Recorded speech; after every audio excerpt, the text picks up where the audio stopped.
Good morning and welcome to P&B Morning Show on politics, food cost, and job opportunities. We are seeing renewed foreign interest in Nigeria's security architecture, ongoing debates about electoral transparency, and though economic realities confronting small and medium-scale businesses. The decision made today will shape not just the next election cycle, but the next generation of entrepreneurs, workers, and families trying to build stable lives. But beyond the policies, beyond the numbers, beyond the press statement, this is about accountability. It's about leadership. It's about whether governance translates into growth, stability, and opportunity. This morning, we ask the hard questions. Are our institutions getting stronger? Is the business climate truly improving? And most importantly, is the average Nigerian feeling the impact of all these policies?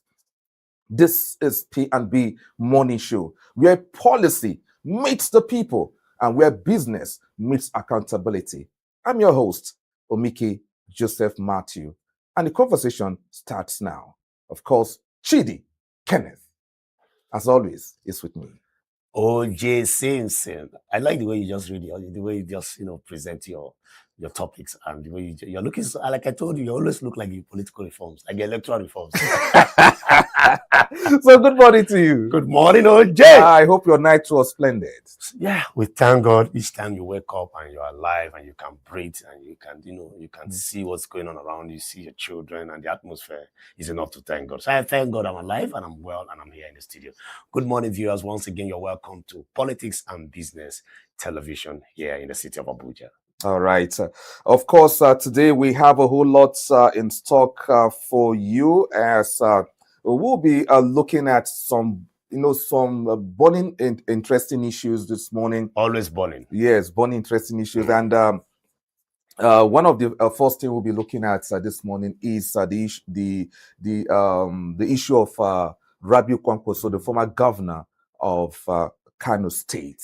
Yes, what they call the Kwankwasia. Yes, the ordeal of Senator Rabiu Kwankwaso. So, is it justice or political targeting? So, this is the very first topic we'll be looking at this morning, Kenneth. That's quite controversial. So, we'll be having a guest this morning who will be dissecting this for us. He is a legal practitioner. We're looking at this, whether it is justice or political targeting, because a lot of groups that are close to Kwankwaso are reacting this morning, and of course we'll be bringing you all this and dissecting the conspiracy behind what is actually going on with Kwankwaso, and of course the forthcoming election. And also we'll be looking at INEC. Yes, INEC is requesting about 873 billion naira for the next election. How justified is this amount they are asking for? Chidi, 873 billion naira. If I'm to speak my mind in this regard, sometimes we see this huge amount of money budgeted for just one exercise, one agency, INEC. And at the end of the day, INEC end up not deciding most of the elections. The courts still end up deciding the elections. So why are we voting monies like that? At the end of the day, 800 and something billion, that can fix a lot of things in this country. So that's what INEC is asking for this morning. And we are going to do manual and what they call it again? E-transmission in the case. We'll go into that. We'll go deeper. Yes, we'll highlight it. Yes. Touch it. All right. So we'll go into that this morning. We'll be having a guest who, of course, will be telling us his own side of the arguments. You've heard the side of Chidi already. So what will our guest be talking concerning this issue? We'll be looking at that this morning. All right, we'll be going for a very short break, and then we'll dive into the review of the newspapers. What do they have for us this morning? We'll find out shortly.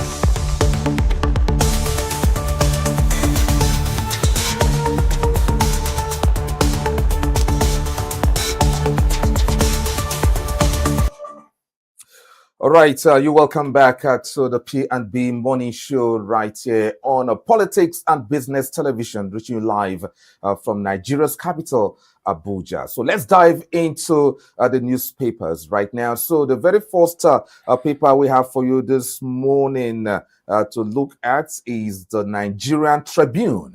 Yes, the Nigerian Tribune is carrying this headline: Mina visit Atiku fought Fayoshe. Atiku fought Fayoshe, dismisses his claim as beer parlor tales of infamy. Well. And this headline, The of course, political actors are they're at it again. Yes, of course, we heard that Ayo Fayoshe made a lot of claims about Makinde and Atiku and all that. So it appears that Atiku has faulted those claims by giving statistics and what have you. So anyway, when you go to the Nigerian Tribune, you get details of well, it's political of season, story. OJ, so we should expect more of this. Yeah, all right. So we have other interesting stories. INEC 873.78 billion naira for 2027 polls. INEC 873.78 billion naira for 2027 polls. That's one of the stories that are, of course, coming from the Tribune this morning. And so we'll be dissecting that. Of course, seriously. Okay.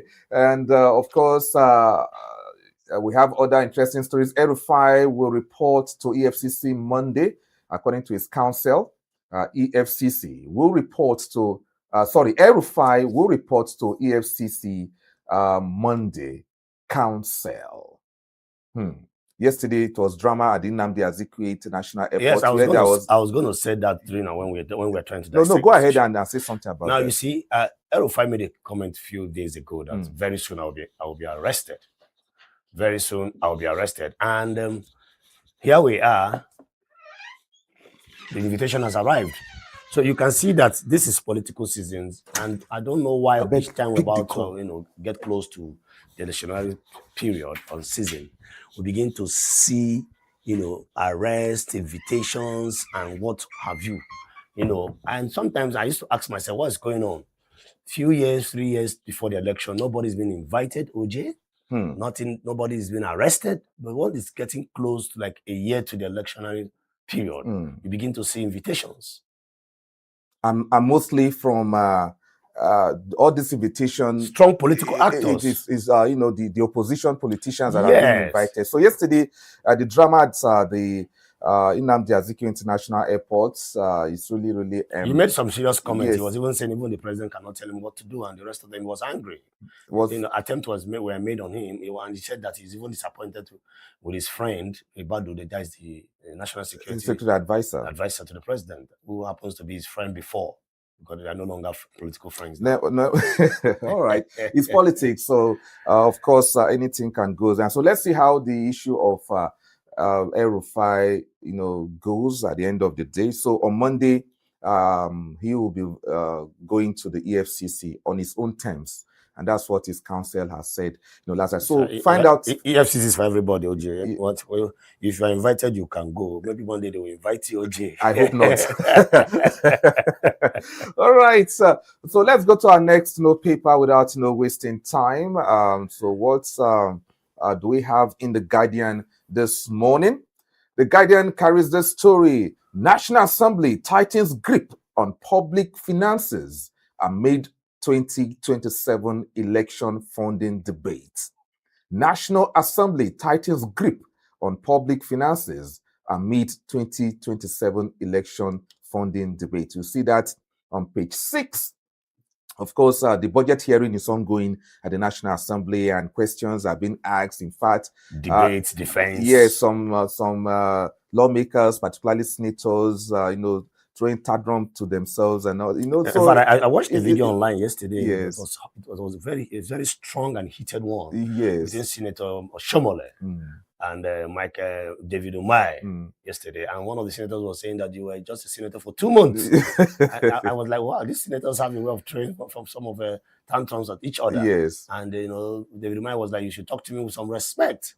you know, and cannot be intimidated. Mm. And, you know, so and after all this, they have a way of settling themselves somewhere. At the end of the day. In the other room.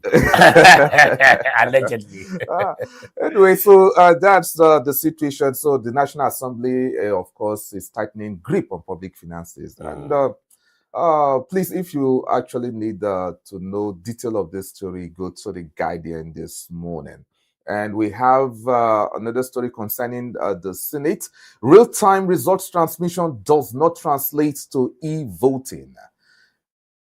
Senate, real-time results transmission does not translate to e-voting. For detail of this story, of course, consult the Guardian. So many stories coming from the Guardian this morning, and you can see some pictorial, stories there, and all these pictures carries their own stories. So it's a beautiful. If real time does not transmit to real time does not transmit to electronic transmission. So why are they removing it?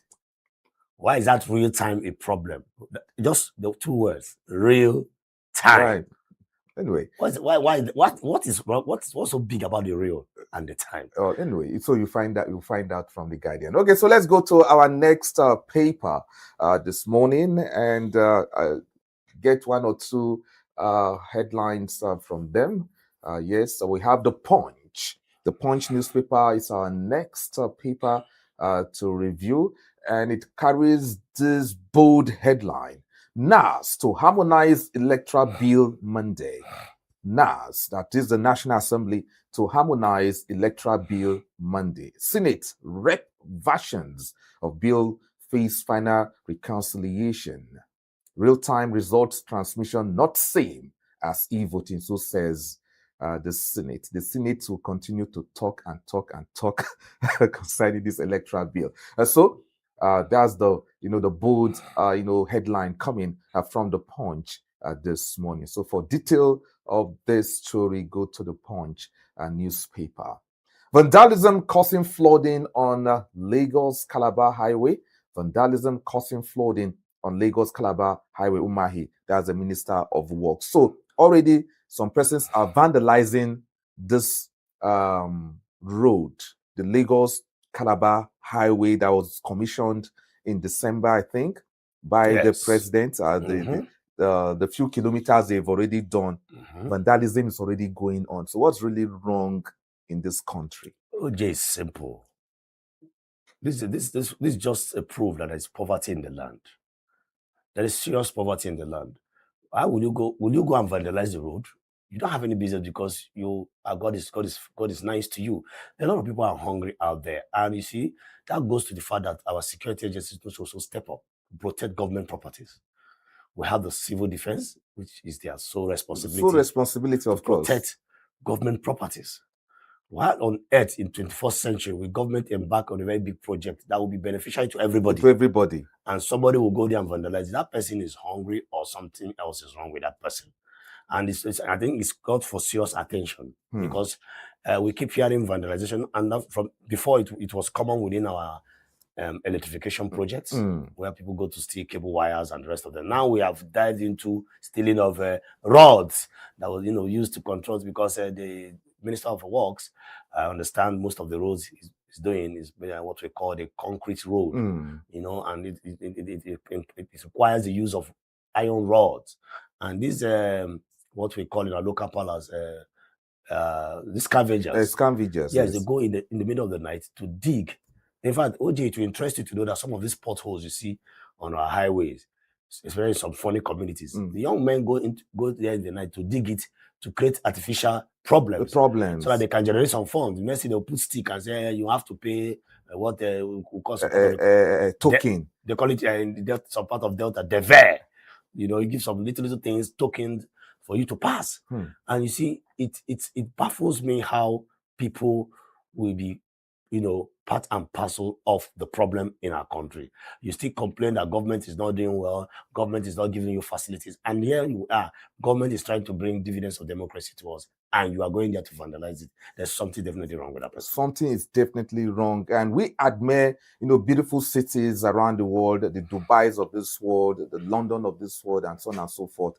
Yet, when we, have our own, infrastructures being provided, it's us, the people, that go there to vandalize these infrastructures that government is trying to provide. But of course, like you said, those agencies responsible or saddled with the responsibility of protecting government properties should wake up. All right, and let's go to our next paper very, very quickly. Also move away from the Punch, and let's find out which one we have. The Daily Trust is up next, and of course, the Daily Trust is carrying this banner headline: El-Rufai's airport drama rekindles crackdown claims. El-Rufai's airport drama rekindles crackdown claims. So that's a drama that happened yesterday at Nnamdi Azikiwe International Airport. Workers abandon FCT Health Center over banditry. Workers abandon FCT Health Care over banditry. That's an interesting story here for those of us who are in Abuja here. A very daring one at that. Yes. And this is where the president is, and we are still having issues of people running away from their workplace where the president is. Yes. So the banditry, the activity is no longer outside this, outside the terrain of Abuja. It's now in Abuja. Now in Abuja, because to the extent that workers are running away from. Now, if doctors and nurses are running away from the hospitals, what happens? What happens to the patients? The death toll will rise. Of course. So you can see that these issues keep, snowballing to different issues. Insecurity as a problem can generate a lot of other sub-problems, like, people dying, no treatment and what have you. And it's so sad and it's laughable that it's happening where we have the president sitting. And, you see, if it's happening like this, OJ, that means me and you don't know. I don't know if you are safe. I don't know if I'm safe. For people to begin to run. And the question you ask, where are they running to? Of course.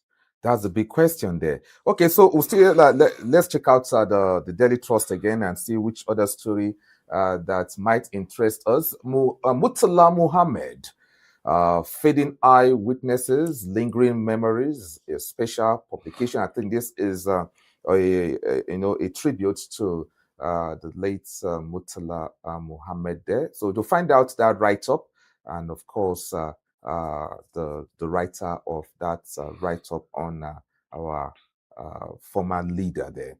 And Tinubu will decide on e-transmission of election results aid. Tinubu will decide on e-transmission of election result aid. So find out that story there. And the last but not least, headline from the Daily Trust this morning is Jonathan Akume differ on age requirement for leadership. Jonathan Akume differ on age requirement for leadership. How old will you be to be elected into a certain position? It's a source of debate in Nigeria. And the question is this: who is a youth? Well, who is a OJ youth? in So some states, how age must you be to be considered a youth in Nigeria? In some states, you are a teenager as you are talking to. It's only in this country, in some states, you will see a man being the head of the Minister of Women Affairs. It's only in this country you will see a man of 75 years, 70 years being the youth leader of a political party. And you see a man being the leader of a organization that concerns women. OJ, you see, this age thing is worrisome. Look at the president of Senegal, 42 or so. Very young. And he says something profound. So don't put my pictures in your offices. Don't do that. That's his portraits. Yes, don't do that. No need. No portrait. I don't need it. Put the picture of your family. So that anytime you want to steal money, once you look at that picture, you tell yourself, is it worth it? Would you like to be called the father of a thief? It goes to show that some of our, senior citizens need to rest. They need to rest. I'm of the opinion we're having, a young man in Senegal, having a young man in Burkina Faso, although a military guy. But these are young, we have even young people who are trying to change. We have even signed into law that youth that was signed by the late President Muhammad Buhari. The youth will be involved in politics. In politics, we have an act or a law to that effect. And there's this saying we always have that we are the leaders of tomorrow. And OJ, tomorrow seems not to end. Not to end. Because some of us we have agreed to graduate from being. Anyway, I'm here to be a leader, OJ. I don't know about you. Of course, I want to be too. Someday. All right, so let's check out maybe our last paper for the day before we bring the next segment from the Daily Trust. Now we quickly dive to, of course, our next paper this morning, which is, I think, the blueprints, I suggest. This morning, we have the headline from this paper saying, Electoral Reform, 10th Senate opens a dark window for rigging. This one must be a write-up there coming from an opinion writer for this paper. So I will be going for a quick break. We're going for a quick break now. And when we return, we'll surely look at our very first issue of the day. So please do stay tuned as our guest will be joining us very, very soon.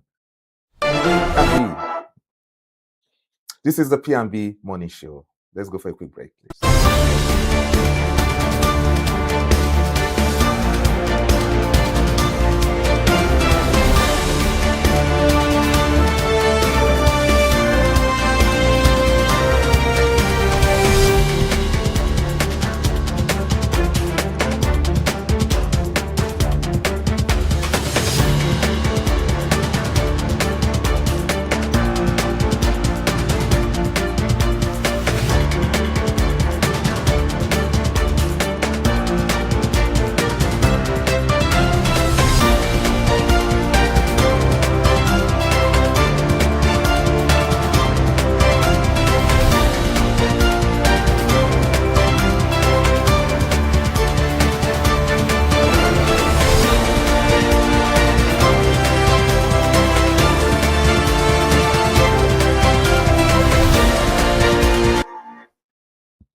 All right, welcome back to the P&B Morning Show right here on Politics and Business Television, reach you live from Abuja, Nigeria. Still remain Omike Joseph Matthew, and Chidi Kenneth is also here with us. Good morning once more.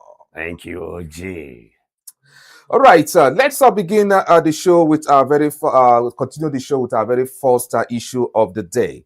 The Kwankwaso movement has reacted with shock to a proposed US bill titled Nigeria Religious Freedom and Accountability Act of 2026, introduced by Congressman Representative Riley Moore and co-sponsored by Representative Chris Smith, seeking targeted sanctions, including visa bans and asset freezes over alleged religious freedom violations in Nigeria. Now, the bill names Senator Rabiu Musa Kwankwaso, Fulani ethnic militias, and groups such as MACBAN and Meiti Allah Katohauri, urging sanctions under the Global Magnitsky Act, a possible terrorist designation for certain militias, and structured humanitarian aid to the Middle Belt. So, responding spokesman Masul Umar Kurugu said the movement was taken aback, while the Kwankwaso National Network condemned what it described as an attempt by detractors to blacklist the former Kano governor. So to digest this very important topic this morning, being joined by Barrister Sanusi Musa, who, of course, is a public affairs analyst. Good morning to you, Barrister. You're welcome to the program. Thank you. All right. Let's begin this show with, of course, the question: how did you receive the Kwankwaso story concerning a possible visa ban and asset freezes? Well, I think one. Let me say that it's this when it started with the previous targeting of Nigeria by the president when the country was tagged as CPC, with particular when the president Trump was the country or the trampling on the religious freedom of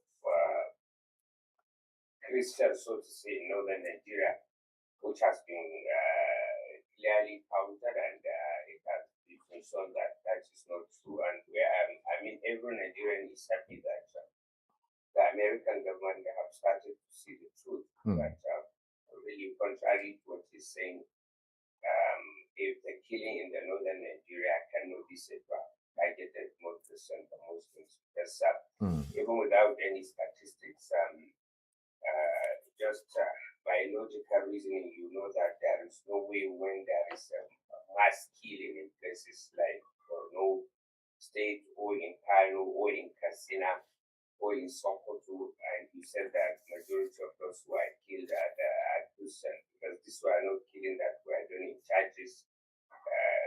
To say that this is a mass killing where people are targeted either more especially in the mosque during the early morning prayers or in the market or just in their houses. So there is no way in places where you have predominantly Muslim people that are targeted, and you now say that it is Christian that have been targeted. That is standing logic on what you say. And I'm happy that the Nigerian government has taken up the challenge that the American people are seeing the truth. The American government is seeing the truth. And I think what's happening to Senator Kwankwaso, in fairness to him, and we must give him credit for that, among the opposition elites, he has shown statesmanship when this issue arose, in the sense that, unlike the other presidential candidate, quickly he came out to caution the American government to say that trying to target on the Nigeria CPC state is making a complex problem look simplistic. Yes, don't you think, San? I forget to say that our guest is a senior advocate of Nigeria. I'm sorry not to say that earlier, sir. All right. Now, don't you think that Kwankwaso's remarks could have generated or could have caused his current ordeal? Because when he made that remark, Representative Raleigh Moore actually replied him on X, saying that he introduced Sharia law. Is that not the price of talking that Kwankwaso is paying for right now?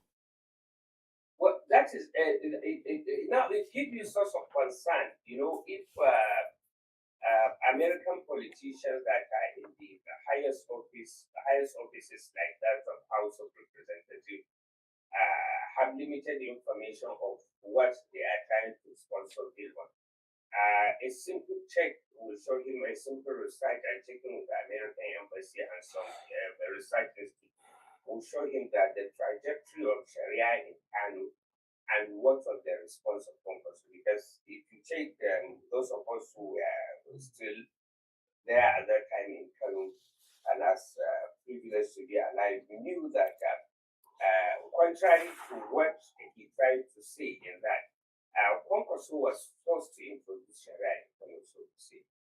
After Zamfara introduced Sharia, there was clamor for it all over the northern Nigeria, more especially the Muslim northern Nigeria. And Kwankwaso was reluctant about it as a governor. And I think it was one of the issues that cost him the second time in office in 2003. But the majority of the people and ulamas were persistent on it. And that was why even the bill that led to the creation of Sharia in Peru was not sponsored either by the government, the executive, or any member of the legislature. It's a private member bill. So virtually, more or less, we can say that Kwankwaso was forced by the yearning of the people of Kano for him to introduce Sharia at that time.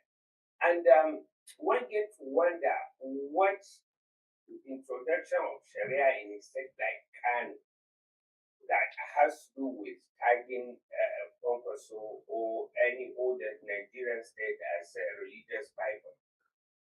Here is a state with about 98% of the population that are Muslim, and they say this is what they want. So if we are talking of self-determination, freedom to associate, freedom of religion, I think this is something that every citizen of the country, be it Christian, Muslim, or whatever, even a traditionalist, animist, whatever you want to do, that's what that freedom of religion is supposed that is enshrined in the Constitution of the Federal Republic of Nigeria. If today I said what I want to worship is the sofa in my house, so be it. The Constitution has given me the freedom to do that. What the Constitution has not given me freedom is for me to force even my child or my wife to say that she must worship what I want to worship. Those are the issues that we shouldn't. And when I say a child, I mean a child that has grown to be a man of his own. I cannot impose my religion on him.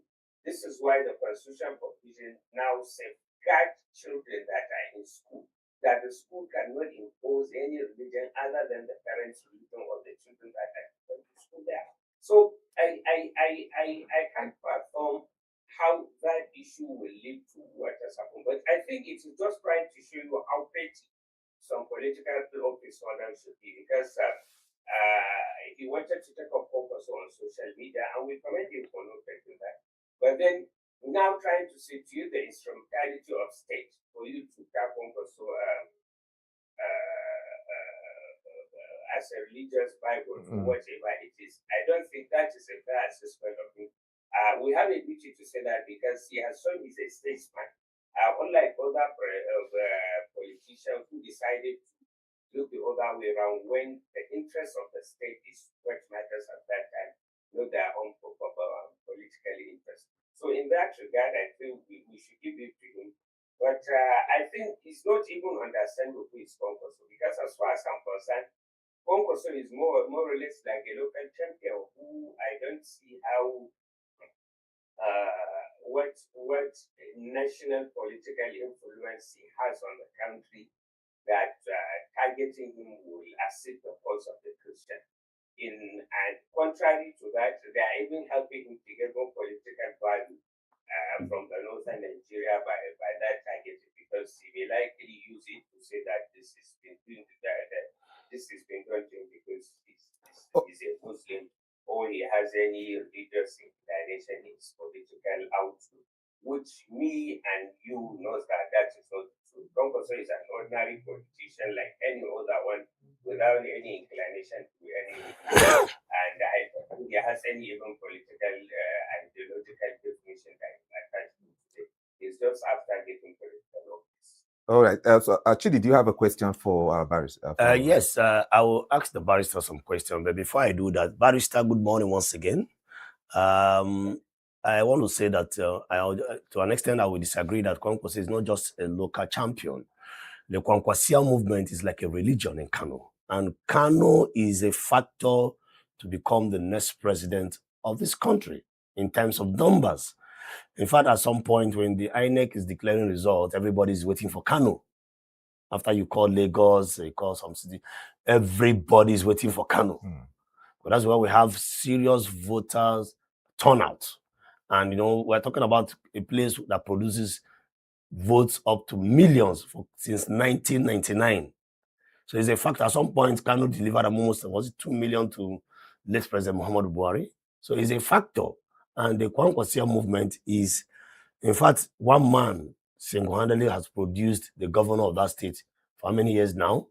And that is the person of, Rabiu Kwankwaso, former Senator Rabiu Kwankwaso. So he's a factor. Even though you might say he's a local champion, but he's a very good local champion.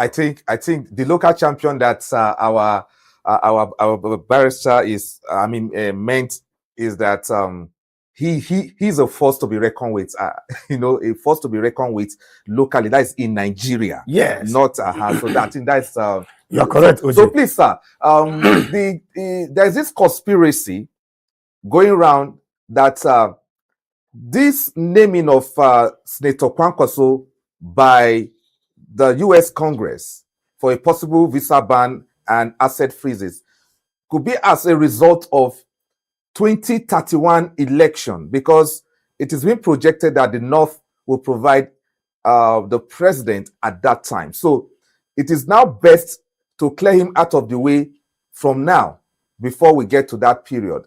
How can we marry this conspiracy with the ongoing situation with Senator Kwankwaso?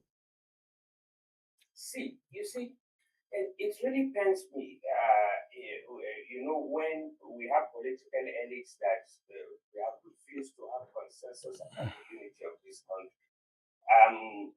The issue of any political party fielding a northern candidate because it wants to harp on the issue of the demography of the voters from the north is quite unfortunate. You see, the elites, the political parties and the political elite must realize that we must have a country so you have a political office. So personally, I don't want a situation whereby even any northern candidate would think that you come and contest the election with President Bola Tinubu. Because in my own opinion, even if we don't have it enshrined in the constitution, the elites must be seen to be working toward the unity of this country. And why am I saying this? You can't have a political office. There is no or what use is a political office or office of the president to you if the country is not at peace with itself, or the citizens are not at peace with one another. You end up having killings everywhere. You may not even enjoy the power.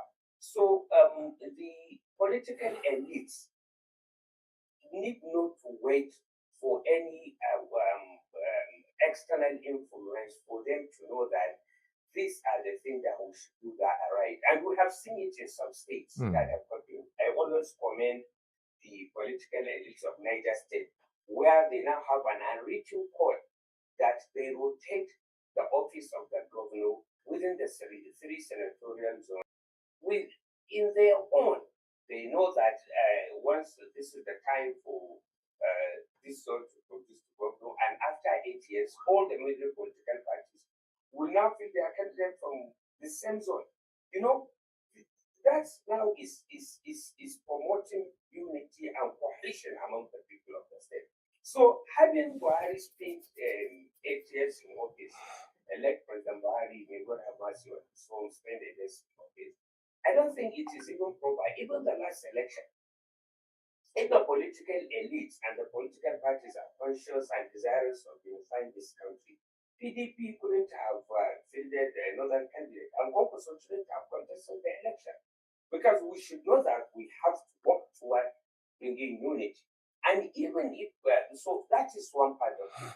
And secondly, saying that because of a northern candidate, as far as I'm concerned, as a today, and that's why I disagree with because I said he's a local champion. I remain he's a local champion. As a today, Kwankwaso cannot win a presidential election.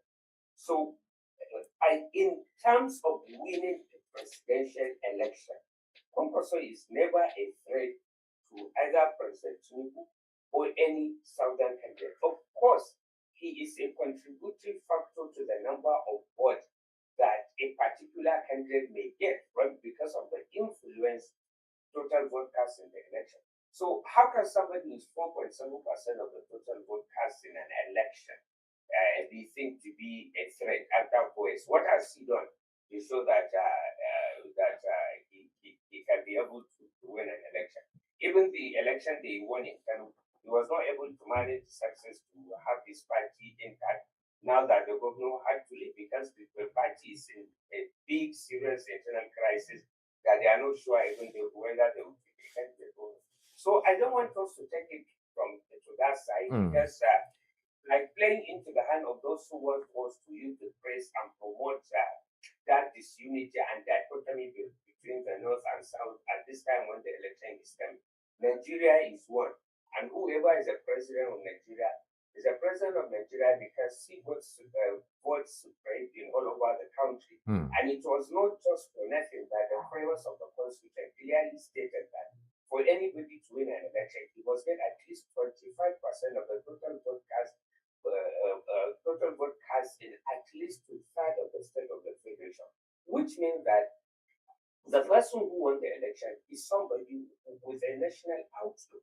And if you go to the history of the presidential system that America started, that was the reason behind going away from parliamentary system, where you have some majority forming the government, to have a president who would have the entire country as his constituency, not necessarily his religion, not his tribe, not the state he comes from, not the region he comes from, because those are issues that are really militating against our growth. And as elites, we must try to promote unity. We must try to promote social cohesion. We must try to promote political consensus in such a way that we do it a system that will make the country to grow. We go out to see how some countries are developing because they agree that they have only the country, nothing more. But here we are, political elites and other elites,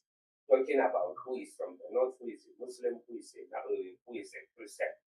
Those things cannot make this country reach the dreamland. And I don't think it is so good for us to seek to promote that, because once we promote that, we are now making whoever is making that assertion, we are helping him to succeed. And I don't pray to be part of those who will help somebody to succeed in making this country to be a fragmented country. Certainly, I don't want, I'm not interested in having such a country. All right, so Chidi. All right, Barrister, once again, I want to thank you. I appreciate the fact that you are a believer of, you're a believer of zoning, from the way you've sounded, that the power should rotate and should, go round for political stability and inclusiveness. I appreciate that. I also appreciate the fact that you believe in political unity in this country, and that our elites should not to stop dividing us using all kinds of, techniques. What I would like to use the word techniques. Let me correct you. Don't say the elite should stop dividing us. You are part of the elite. We should stop dividing. All of us are elites. Okay. Because this only has without attitude, when you're trying to take yourself out of the problem. Okay, apologies for that, sir. Okay, I think I agree with you. Now, the question I want to ask is, sanctioning Kwankwaso now, barely 1 year to the election, is it timely? Is it okay? Do you smell a rat somewhere? Why now? Because they were about 3 years down and just less than 1 year to the elections. And I'm wondering, why is it that, because I don't want to believe that the information is new to whoever is bringing it now. Probably they'll be monitoring Kwankwaso for some time. But why are they releasing that information now? So do you see it as timely, or do you smell a rat somewhere?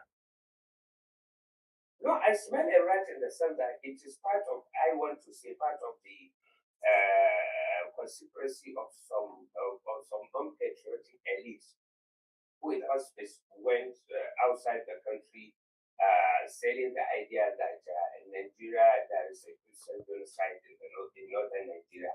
And bringing this issue at this time will further now fragment the country, because we are getting towards election. Once we are getting towards election, bringing this kind of issue, trying to divide the people of the country, more especially the masses, to we versus them in terms of religion, it will not help matters in terms of wanting to unite the country. And whoever is doing that, he should understand that he's not doing it even in his own best interests if his desire is to lead this country. Because by the time, even if he gets to office, he would not enjoy leading a country that is disunited and fragmented based on religious line. So it is I quite smelly, right? It is part of the conspiracy of some disgruntled elites, unpatriotic elites, of wanting to continue destabilizing this country, and which is not in our own interest, and it is not also in their interest. Because if it is that their desire is to lead the country must be peaceful. Once you put spanner in the wheel of whoever is leading now, or in the wheel of progress of the country, and in the wheel of unity of the country, and we end up having a fragmented nation where the citizen have this mutual distrust, then even if you get to power, you certainly will not enjoy it. You see it even from your house. You can't afford to have a disunited house where your kids are having siblings rivalry. You cannot build a good family with that particular culture.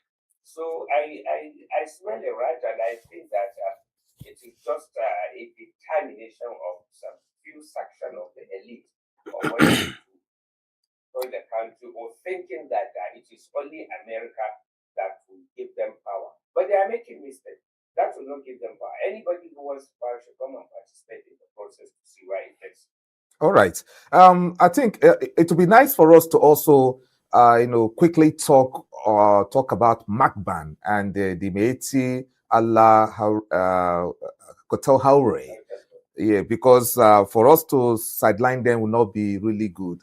Mentioning such a group like Macban and others, and labeling them as militias, is that really good from your own perspective? You see, honestly, let me tell you, Mike. In as much as I want to talk about those issues, I really don't like talking about all this sub-unit association that promote either religious or tribal supremacy. Because you see, the more we continue to give preference to such stuff, the more we help in disunity of this country. But I think the issue will have to be looked at. Of course, as at today, nobody can say he's happy with what the Fulani people are doing, more especially in the northern Nigeria. There are a lot of killings, and more especially killings that associated with people. Some of them, they share the same tribe, people that they profess to share religion, and we have to understand that some of those Fulanis that are in the forest doing this may not even be Muslims, but then because they are from the northern Nigeria, can be seen as Muslim. But whatever it is, as of today, the terror, the havoc that is visited on people by the Fulani is majorly against the people that they share religion, they share tribe, and they share hometown with. Something with what you can say about IPO, because these are if I can call them terror group that are really predominantly in the area where they are is where the people they share everything together. They are homogeneous with people there. So now, what are the parameters that were used in making Macban a terrorist group? One, all the Fulani militia we have in the north now, I don't think they are operating under the name of Macban. I doubt if that. They have their own different groups, which if you are following their trajectory, you see that they have different what they call Daba. Daba means groups. Each particular group has this. They have their own sub-unit leader. Each one they have their own nuclear leader. That's how they operate. Okay, so what do you think should Macban and the other Fulani group do to make sure that the world does not see them as a militia, as they are being tagged right now, and no sanctions being proposed on them. What should they do? Their responsibility. Yes, their responsibility. Their leadership must come out, and they must know that even if they are doing things that they think they are doing it to promote the interests of their tribal group, they should be conscious of the fact that now the world is a global village. So whatever they say in the social media or in the media that they think is not being seen all over the world is being seen. So it is time for all those kind of groups to have leadership that are civilized and to listen to the voice of reasoning, to come out and clearly see their own side of the story, the reason why they formed those associations, and they must be seen, all of them, to be promoting the unity of the country. And it is within that unity they will now try to pursue whatever it is that is interest of their people, that is not adverse to the interests of the country. They have the duty to come out and tell their story, because nobody can tell their story. If they sell their story and tell the American people, the American government, their story, they should be able to understand them and know that that is what they are. But if they keep quiet, it means they agree that what is being said about them, it is true. So I'm not a member of MONBAD, so I cannot sit here and defend or say anything on their behalf, because I don't have the mandate to do that. We must, thank you very, very much, the senior advocate of Nigeria, person of Barrister Sanusi Musa, for joining us this morning on the P&B Morning Show. Thank you very much. All right, I'll see you soon.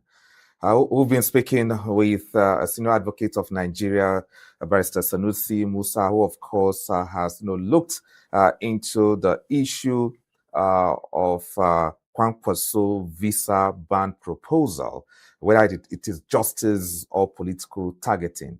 And we really appreciate his insights this morning. So, Chidi, you heard the senior advocate of Nigeria there dissecting the issue for us this morning, looking at the conspiracies, looking at the importance of Kwankwaso when it comes to the political landscape, and so on and so forth. I think he has done justice to this topic. Yes, to be fair to him, he has, to a large extent, he has.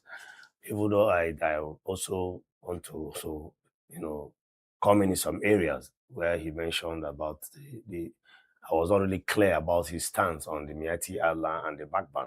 What he's saying is that they should come out and clearly, defend themselves right now, so that, because the more they keep quiet, it will now mean that whatever the US are targeting and have tagged them now could be true. Yes, I quite agree. I quite agree with him on that. If that's the case, I quite agree with him. And I'm beginning to wonder why, all of a sudden the continuous intervention of the United States, to Nigeria, political actor in this country, that he that must come to justice, must come with clean hands. When you decide to contest for an election, or you have any interest to contest for an election, people will go and dig your history. In fact, I was privileged to witness one of them when one of the contestants wanted to contest for the Gwagwalada area council. Then I was in Gwagwalada, and somebody went to dig up his history when he stole a goat when he was in primary school. That's what politics is all about, and use it against him. They say politics is dirty, and of course, when you get into politics, you get into the murky waters. You become a public, public document or public personality. People will dig into your affairs. It will shock you, the kind of information people will want to be the governor. The fake result will surface. Okay, you're still watching the P&B morning show right here on Politics and Business Television, reaching live from Abuja. We're going for a short break, and when we return, we'll surely look at the...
All right, so welcome back to the P&B Morning Show right here on Politics and Business Television, reaching live from the nation's capital, Abuja.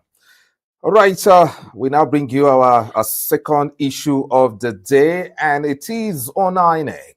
The Independent National Electoral Commission, INEC, has projected 873.778 billion naira for the conduct of the 2027 general elections, separate from a proposed 171 billion operational budget for 2026. INEC Chairman, Professor Joao Shamupetun, disclosed these before the National Assembly Joint Committee on Electoral Matters, explaining that the 2027 budget covers operations, administrations, technology, capital expenditure, and miscellaneous costs, excluding a pending request by NYSC for increased allowances for core members serving as ad hoc staff. For 2026, although the Ministry of Finance set a ceiling of 140 billion naira, INEC says it needs 171 billion naira to cover personnel overhead, election-related activities, and capital projects. Amubetun also criticized the envelope budgeting system, calling for more flexible funding and a dedicated communications network to improve transparency, while lawmakers, including Senator Adams Oshomole and Representative Billy Osaworu, pushed for reforms to ensure timely and adequate releases for the electoral body. So we're asking this morning, how justified is INEC's request for 873 billion naira for the 2027 elections?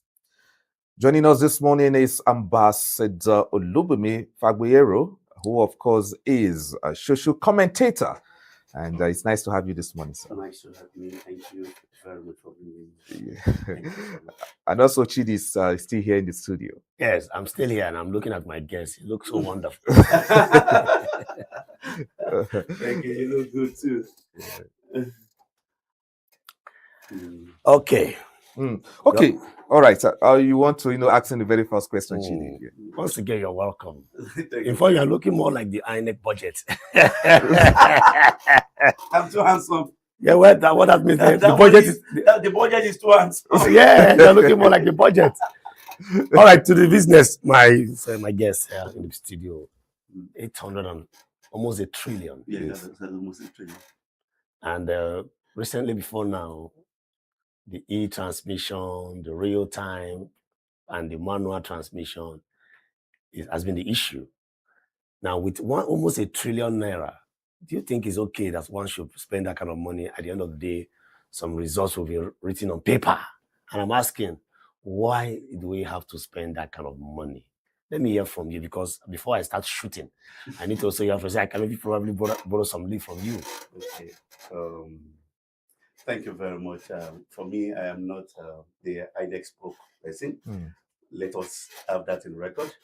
As a matter of fact, you see, to whom much is given, much is expected. So you can have a situation where somebody is asking for that lump sum and not do what they are supposed to do. It is very, very important for us to understand that. Another side of this is also that you might think the budget is huge. If you look at the situation that we have right now, things has gone up. A lot of things are changing every day. What you bought for 1,000 naira the last 2 weeks might be 3,000 today. And for them, I believe they must have done their maths very properly. And as a matter of fact, the need for the National Assembly to release the fund is also very key and sacrosanct to the success of the coming election, because according to the law which mandated that the budget for the electioneering year should be released at least 360 days before the election, for them to be able to prepare, adequately for the election. But for me, I just want to tell you that things has really gone up. I want to believe that this could be one of those things that affected what we are seeing in the budget right now. And I remember the situation that happened some years back. We called on somebody to do a project for us. And honestly, when we saw the budget, it was too huge. And we saw this is too robust for all of us. What are we going to do? You need to calm down. You need to break this budget down. So you're talking about inflation now. Yeah, I've been talking about inflation. Part of inflation. Yeah, inflation has really affected it, and more so, they will need more hands. Technology is not cheaper anymore. The only concern about all these is, like I said, to whom much is given, much is expected. So if you get such lump sum and you cannot deliver, so like you said, I don't know where you get the one that you write in paper. I don't know about. Okay, now I didn't get the word. No. OJ, I need to clear this. I didn't get the word. They said in some areas, it's a situation where the transmission does not work. It will be supported with the manual. So it was not my word. It's out there in the public domain. Okay, if it's out there, and manual there, of course, you understand. We all okay. Now let me say this to you. You see, in every given situation, as a project person, you always have your plan A and plan B. Technology can have glitch.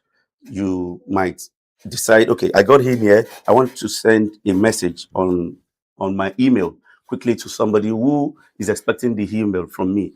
I crafted the email yesterday and I was looking through it this morning and I wanted to send when I got here. Meanwhile, I used my Google Maps to get here.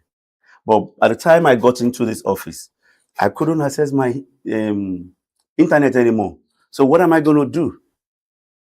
Okay, well, that is. Am I speaking? Am I saying something to you? Okay, what do you want them? Yeah, let them listen. It is the truth. What do you expect me to do? I have tried to put on the internet now, and it's not going. What do you want me to do? You use manual, right?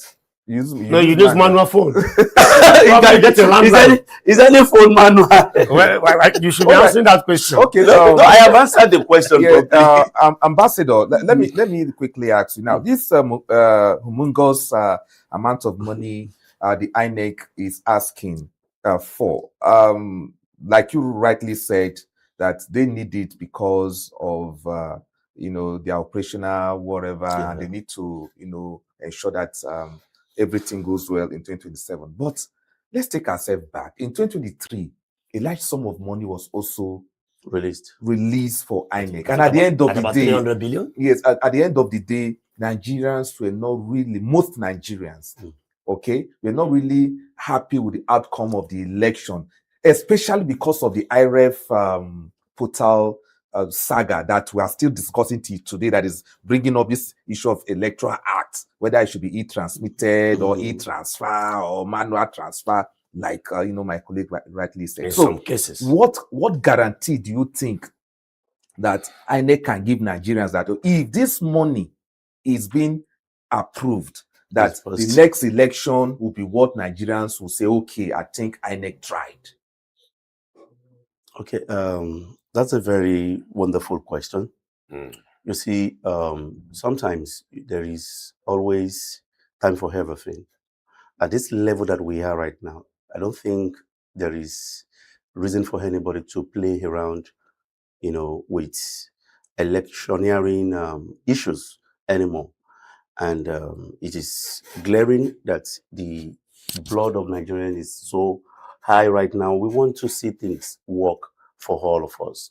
This is our country, and it starts with the electoral reform. We have not done much in the electoral reform, and I can say it.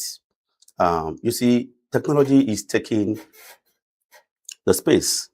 All over the world, things are done, technologically, and it makes business, easy.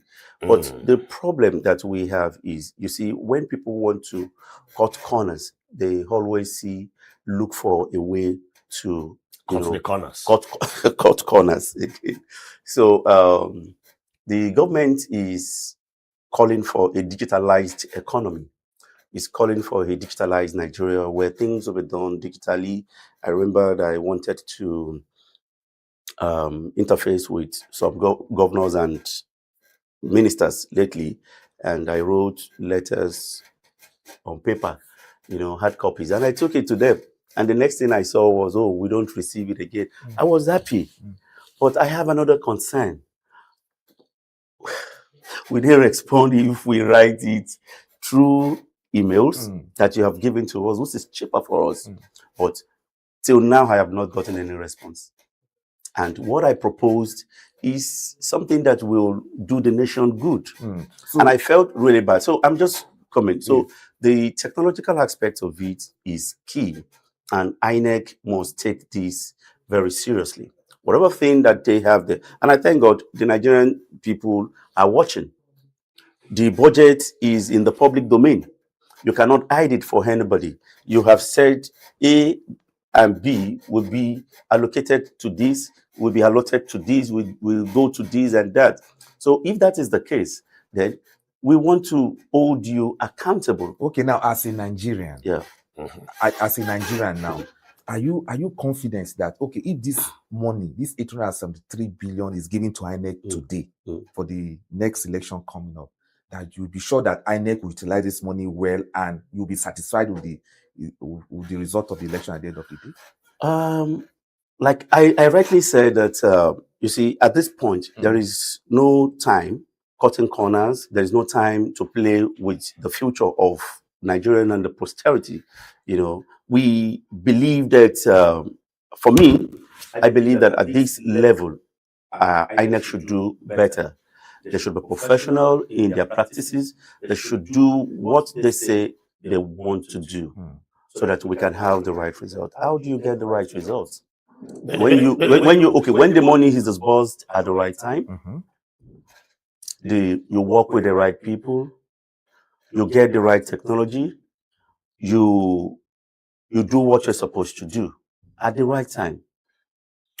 Okay, sorry for cutting you, but you see, I want to go back to one of the statements made by the former INEC chairman that says that real-time e-transmission is possible. It's possible. Yes, and he was the one that ensured that such act was established. Under his watch. And secondly, from 1999 till date, over 50% of our electionary process, the result is not being determined by INEC at the end of the day. INEC announces and the court end up deciding who becomes the governor or ends up becoming, we see these things happen every time. Someone is being declared the governor after 1 year or 6 months or 8 months or thereabout. The court comes on and says, no, you're no longer the governor, you're no longer the House of a member, you're no longer the senator. What do you make of all this? What's your take on all this? Because at the end of the day, the essence of bringing monies like this is that INEC should conduct an election that will be acceptable by everyone. Acceptable by everybody. And when they declare the result, it ends there. Not after spending almost ₦1 trillion. The court will now end up declaring the result at the end of the day. That means budget should be, the judiciary and the INEC should share the budget, because at the end of the day, some of these things are beginning to look ceremonial to me. Okay, so what's your take on that? What's your take on that? Okay, fantastic question. For me, let me quickly do this.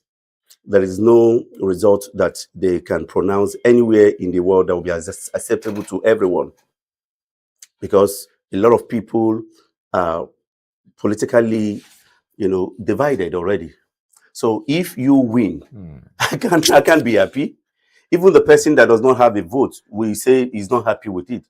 So if B wins, the other people will also not be happy. They accept in other countries. Senegal, America. The acceptability differs. We have too many challenges already. And this is the reason why we experience this at this time and age. By now, we shouldn't have problem with election results. People should be able to accept election results. But because we have not been doing the right thing. Are you getting what I'm trying to say? But we have instances where Nigerians have actually accepted the outcome of elections in Nigeria. Yes. Just 2015 here, when President Goodluck Jonathan. Goodluck Jonathan. Some people are still hungry they were angry, but The they contestant are in the himself. minority. They are in the minority. Majority of Nigerians accepted the outcome of the results. Even the result of including President the Yaradua. including the incumbent, who is of course President Goodluck Jonathan. So we've had and other sub-national elections and all that Nigerians have accepted. Once a result is being perceived to be okay, whether we have a minority that don't want to accept, there's nothing they can do. But the question we are asking is that if this fund is being released as INEC is requesting, do you think, as a Nigerian, now, do you think that some of these issues will not end up in court, or court being, at the end of the day, court will now be declaring who is actually the actual winner, which will also take extra cost. So, and that is where Nigerians are really finding it difficult to understand why INEC should be asking for humongous amount of money like this. Okay, we are so concerned about the money. Yes. Yeah, I like that fact. Nigerians are so concerned about the money, and I'm sure the INEC chairman, highly esteemed chairman, Professor Johash Omikpiton, is also in this game to change things. He has a good name, he has a good record, and I believe that this is the best time for him to write his name in gold. You spoke about in the past where people accepted election results.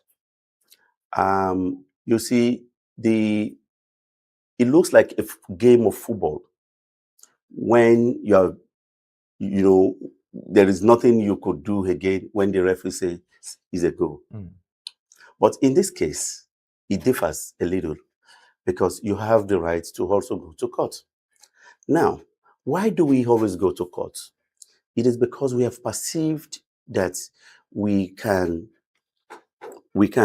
shake, the process. Probably even where processes are fair and free, people still want to say it didn't go the way it should go, because they understand that the court is there for them and the court will listen to them. If they have a good case and you have all the necessary proofs that what happened during the election day was what you're saying, you might have the day. But I must tell you sincerely, I just believe that INEC won't make the mistakes of the past anymore. Nigerians are wiser. Nigerians are ready for them. And this election is sacrosanct and very key to the oneness of this country. And INEC should do better. Okay.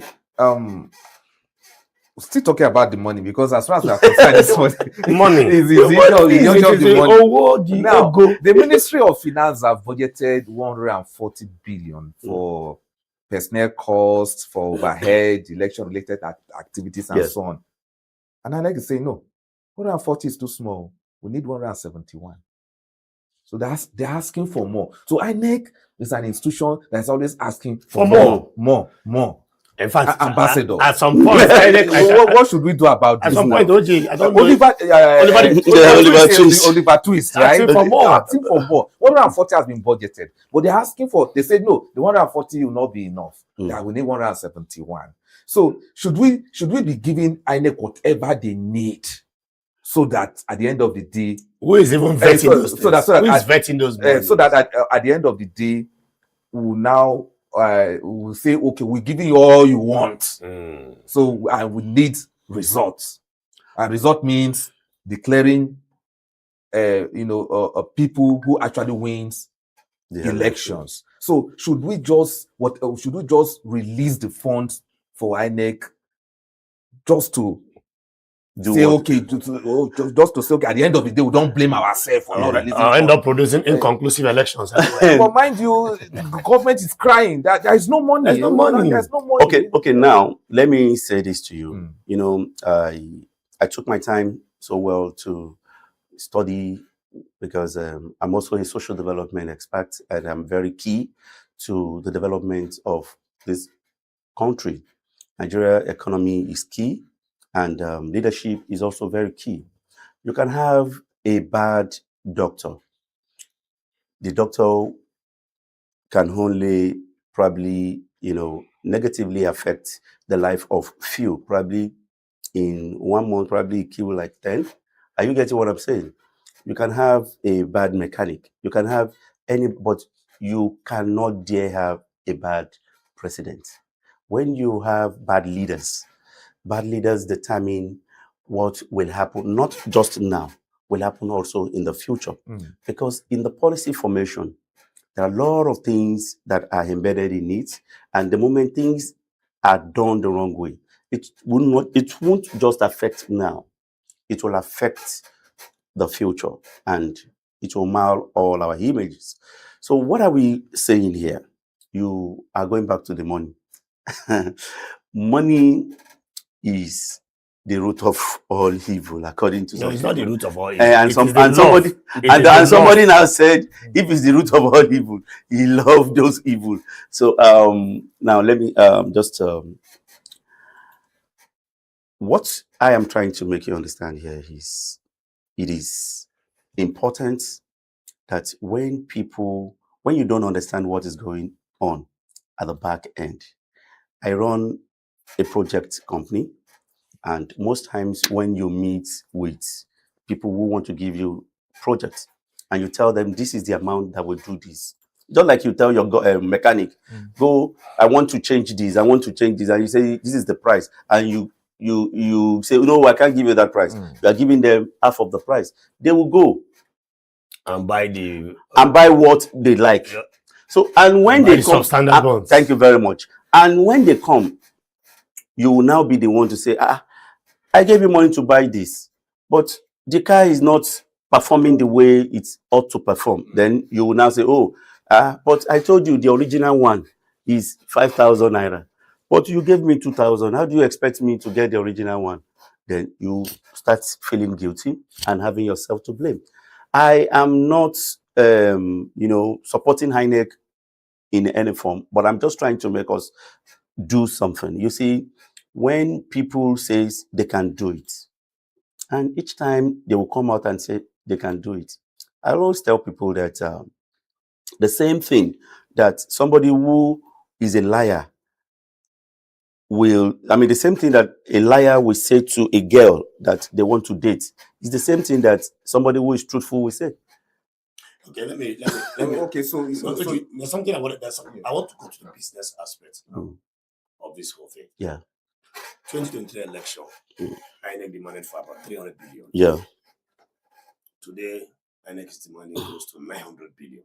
It's even up to 1 trillion, because if you add up the NYSC, the NYSC money and 171 overhead conservatives, let's just say a trillion naira. A trillion naira. Let's say a trillion. Now, in 3 years, the money has tripled. Plus, 3 times plus. What do you have to say about that? Because we're talking about inflation. Inflation, these are factors affecting our lives. So in less than 3 years, the budget for an election has been judged to be one of the most expensive in the world. Yes, Google it, you can find it there.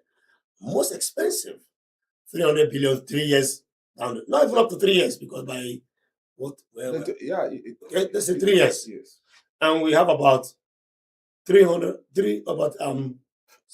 and something billion naira increase. All right. Now, how do you see that in terms of inflation? Is it not bad? Is it not telling us? Our leaders have made us seeing that, this inflation is actually increasing and it's biting on us, because we're looking at 3 years, 3 times plus budget. So in the next 3 years now, we should be looking at about what? 2 trillion. That's what we're trying to do in the next election, 2031. So what do you make about this? The economy is key to whatever thing that happens in any given country. Nigerian economy is not stable right now. You can see the amount of naira to dollars. These can fluctuate again till tomorrow. I'm talking from the area of projects. And I'm not saying this to support whatever thing that INEC is doing, but I am here to say how project works. There are certain times that you have budgeted a particular amount of money, And as a matter of fact, an organization of that magnitude should understand that they don't just need the money they need for the job. They need extra because anything can happen. Thank you very much. Now, just like this camera. Okay, yesterday my phone was okay. Today I woke up to see this line. Maybe some forces have to kind Are you getting what I'm saying? Today I woke up to see this line. It was not dead yesterday. And before I get home, this might not go home with me. What do you want to do? So for us not to blame,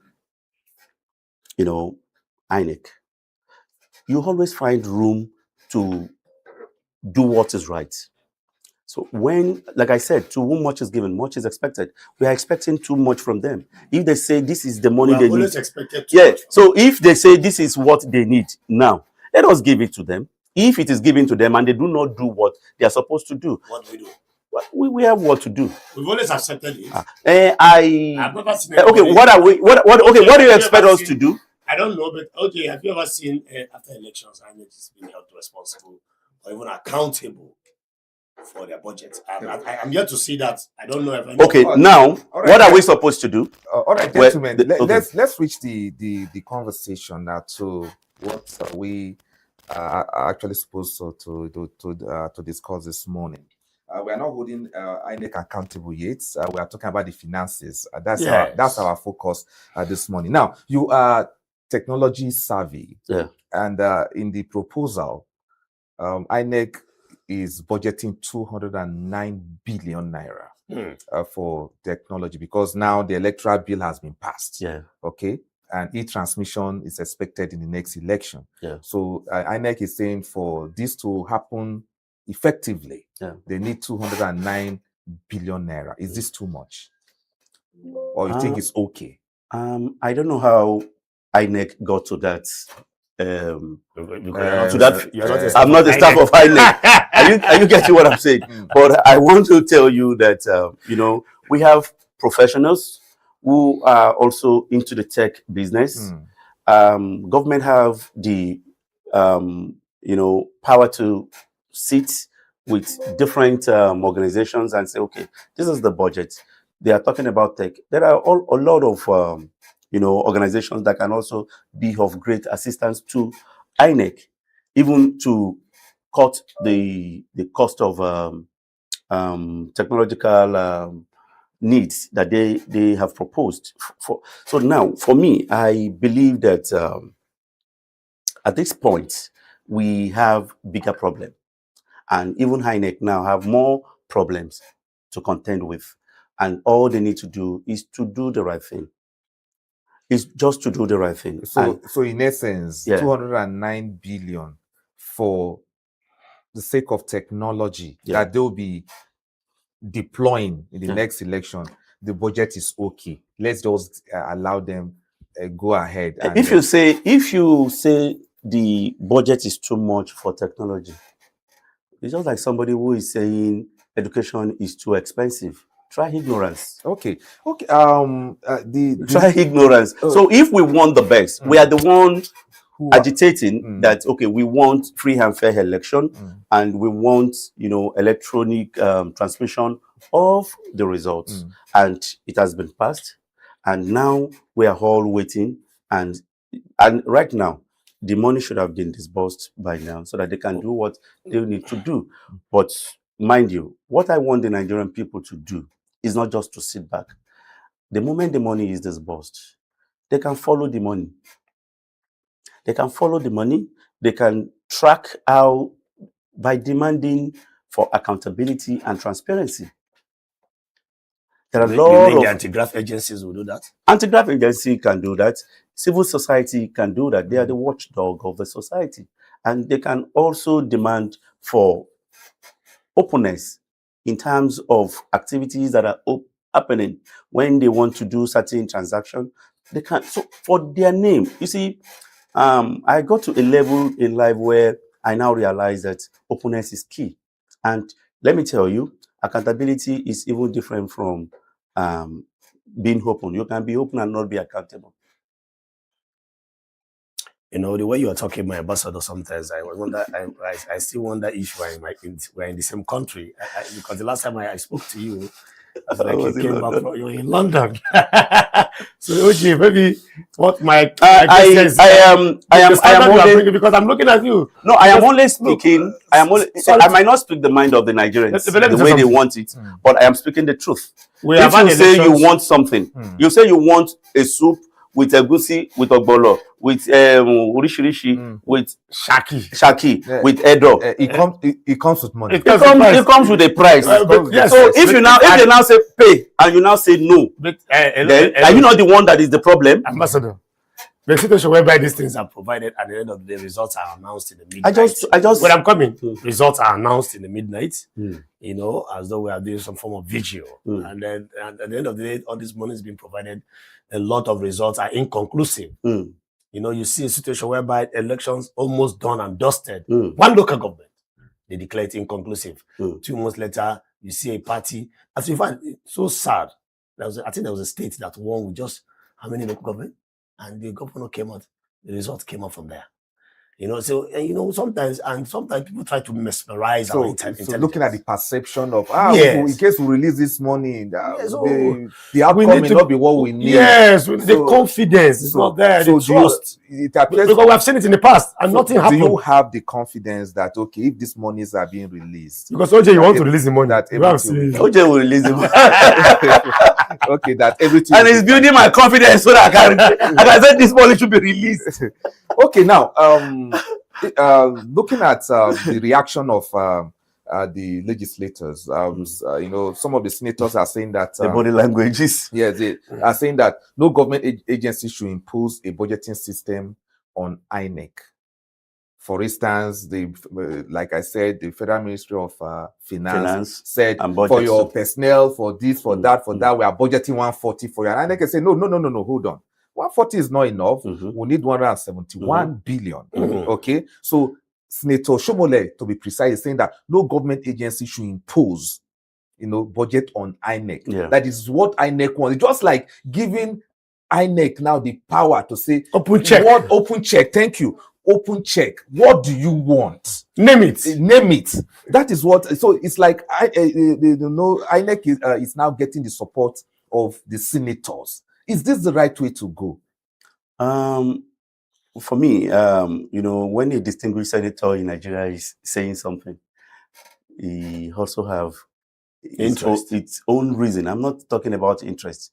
There is no way we don't have interest in anything.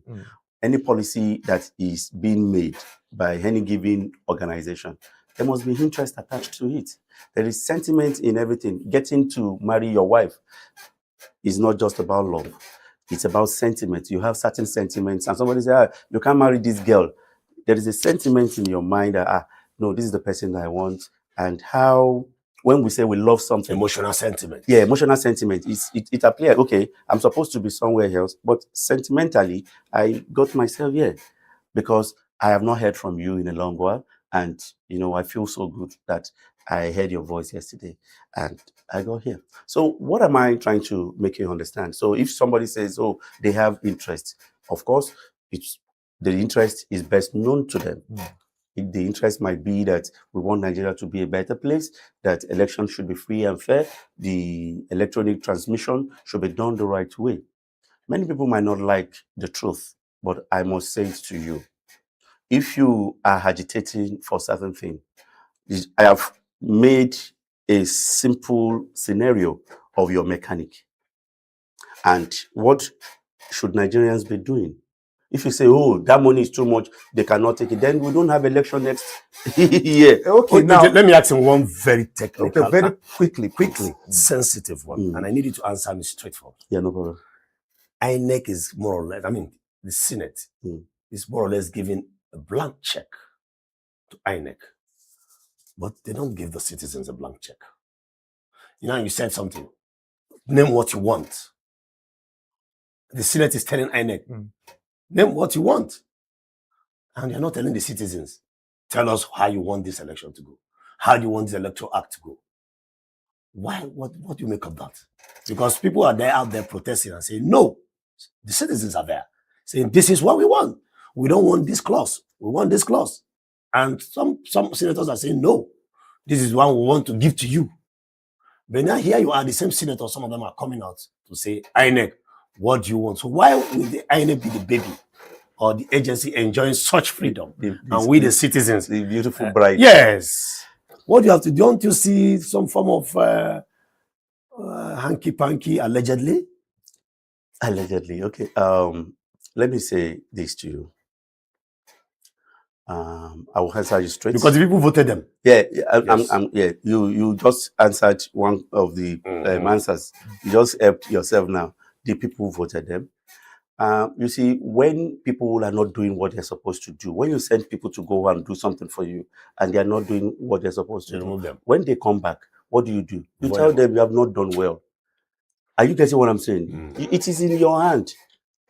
Are you getting it? But unfortunately, like we said, that election has not been free and fair, and in some quarters. But it's okay. We are all growing, and so many. You can't continue to do the same mistakes over time. It is stupidity to continue like that. You can't do the same thing and achieve different results. You want to continue to do the same thing and achieve different results. That is why I said the INEC chairman is coming fresh. I'm sure he's coming with new idea. I'm sure he's coming with serious innovative ideas. Hopefully. I'm sure he's coming with different kind of strategies to make Nigerian proud again. And this is so huge, a money that somebody can give and not be able to do something good about it. It would tantamount to a waste. So I am pleading to the agency, to the institution called INEC, to do what is fair, to do what is right. Nigeria is bleeding, and if we bleed for too long, we might end up buying. I'm not aware. We end up buying. So we need people to do the right thing, so that we can achieve the right result. It's open to the world. Just like I said, let's do, if distinguished Senator Oshiomhole or whoever is saying, let us do this, so that they'll be able to do this. We are agitating for good governance. Good governance is also has its own, cost. And democracy in Nigeria is very expensive than anywhere in the world. So we need to do the right thing. The citizens to have the right to do. So whoever has a right, you must also understand that you have responsibility too. So right and responsibility goes pari passu. So you can't have a right that you don't want to say, I have a responsibility. Of course, you go and slap somebody and they slap you back, and you now say he has encroached on your right. Maybe it's his own slap is deeper than yours. Then you should know that you should have slapped the person in the first place. All right, sir. Thank you very much, Ambassador Olubunmi, for gracing the show this morning. Yeah, thank you very much for having me, OJ. All right, we're going for a quick break, and when we return, I'll look at one or two issues before we wrap up the program this morning. This is the P&B Morning Show right here on Politics and Business Television. Abuja. I'll be right back.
Okay, you're welcome back to the P&B Morning Show. And of course, this is the last lap of the show this morning. And yes,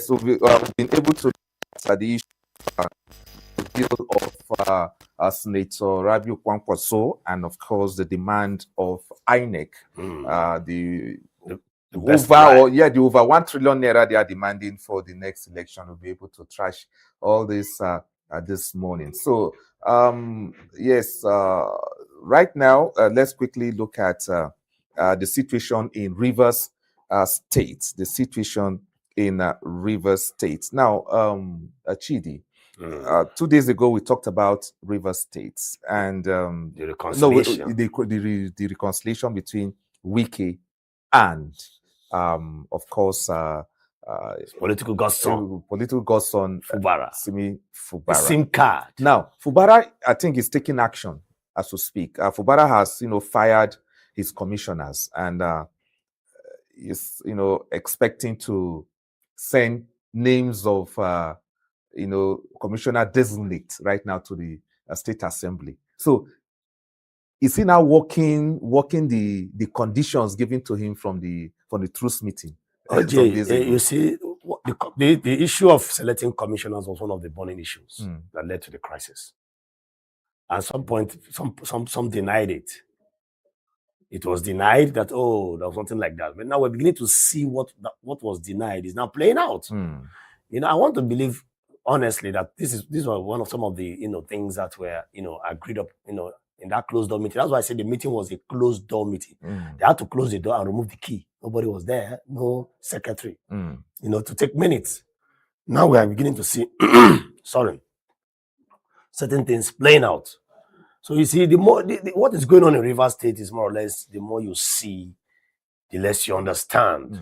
You see, coming out from a peace talk and the next thing, commissioners for no just reasons, no explainable reasons, have been, relieved of their jobs. These are commissioners who are loyal to him, and there are very, very few of them that have been operating with him all this while. I have no choice. I would believe that this is part of that discussion because ab initio, when this crisis started, part of the conditions that were, all the factors that led to the crisis between, the current minister of FCT, Mr. Project, as I call him, and the Fubara was, of some key offices too, bringing in some people into some key offices. And now we are seeing after the reconciliation and we are seeing some things playing out. So I think the hand of the monkey is now becoming the beef inside the soup, from as it were now, allegedly. But it's clear to us that certain things it's going on. It's going on and going on in the right direction as to speak now, because now he's ready to, according to report, he's ready to submit the names of commissioners designate as we speak. And one of the demands by the House is him presenting the budget. He has not done that. He was presenting the budget. So maybe the next story we are going to hear is that, okay, he'll be presenting the budget to the House. And then the issue of the impeachment saga would then might be laid to rest at the end of the day. A few weeks ago, someone, I think one of the spokesperson of the governor came out and said that some of these members of the State Assembly, what they're after is what they will gain, the monies or whatever. I think I've forgotten his name. And I think one of these television houses, and he was asked, do you have evidence? He said, I have the evidence. I think his name is Douglas or something. And now, OJ, what gets me worried in all these things is deniers and counter deniers. At the end of the day, these things come to bear. You see them becoming reality. Now they're talking about passing the budget. And sometimes we have what they call budget padding, allegedly. And now we begin to see we are not going into that. It's present the budget to the houses. Yes. What the house why are you no, OJ, why is it an issue all of a sudden now again?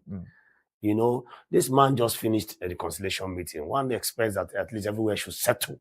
That is part of the settlement. These are the conditions that must settle. Yeah, talking about the dust. I think the point I'm trying to make here is that the move that the governor has taken is the move of the reconciliation truce. It's premeditated, LJs. It's looking suspicious because the timeline is short. I was expecting them maybe after like 3 months, but whoever is scripting, whatever allegedly scripting this whole thing is not a good author at all, because it was barely 3 days or few days ago that they just announced, the reconciliation between him and the Wike and the president. And while we are beginning to see certain things happen all of a sudden, abracadabra kind of politics. The commissioners are being sacked, now talking about passing budget. And these are issues that were being, battled over, and allegations going flying. Don't you think that for peace to reign, all these things are needed? Mind you, what is the peace? Mind you, the the House members have not been paid all this while since the crisis started.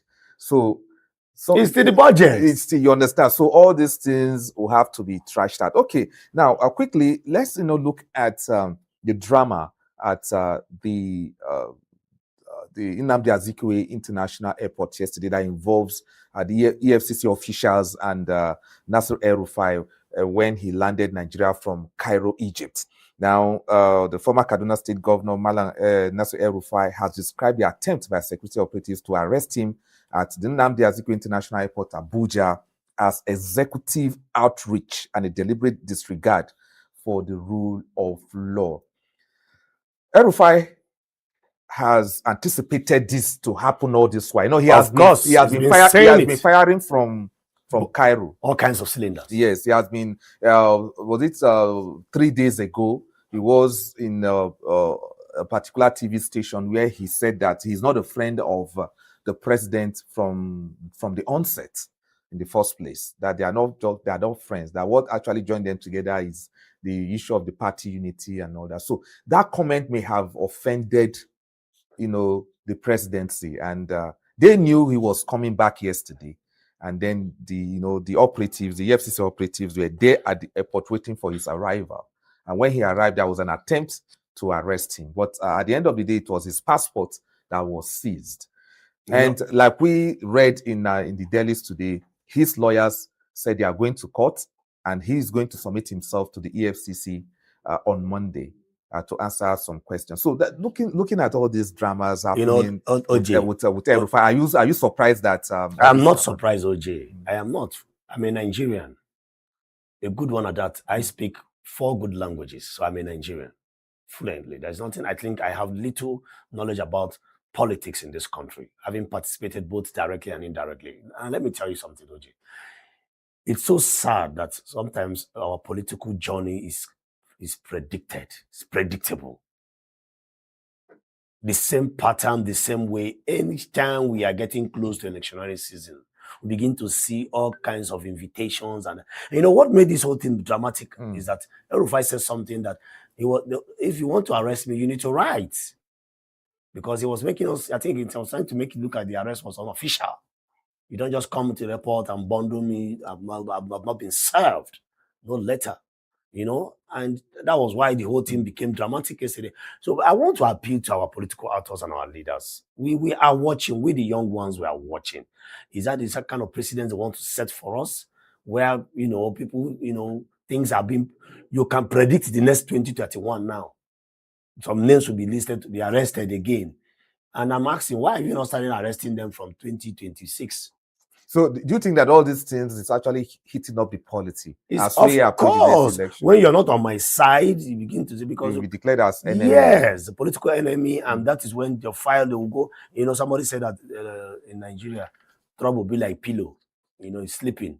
When you're not on my side, somebody will go and dust and say, hey, remember that, OJ, last time you didn't, these things, we have a lot of intelligent minds in this country. And sometimes some of these actions is an insult to our intellectual ability. You think, I don't know if some of our leaders don't know we understand these things. We see these things, we know, we are smart. Nigerians are very intelligent worldwide. And you are dealing with people who can read the handwriting on the wall.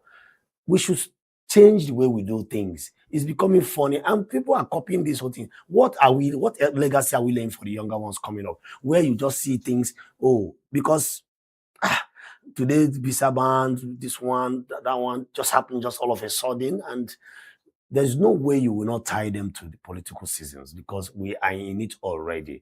You see people tearing people, people coming to preach hate speech, all kinds of things.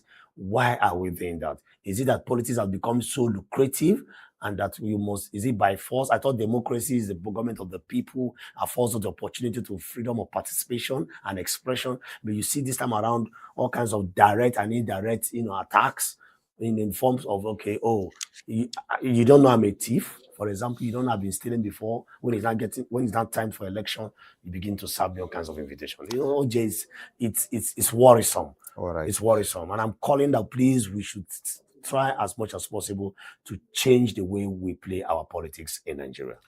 Right. That's the final word there from Chidi. We should try and change the way we play our politics in Nigeria.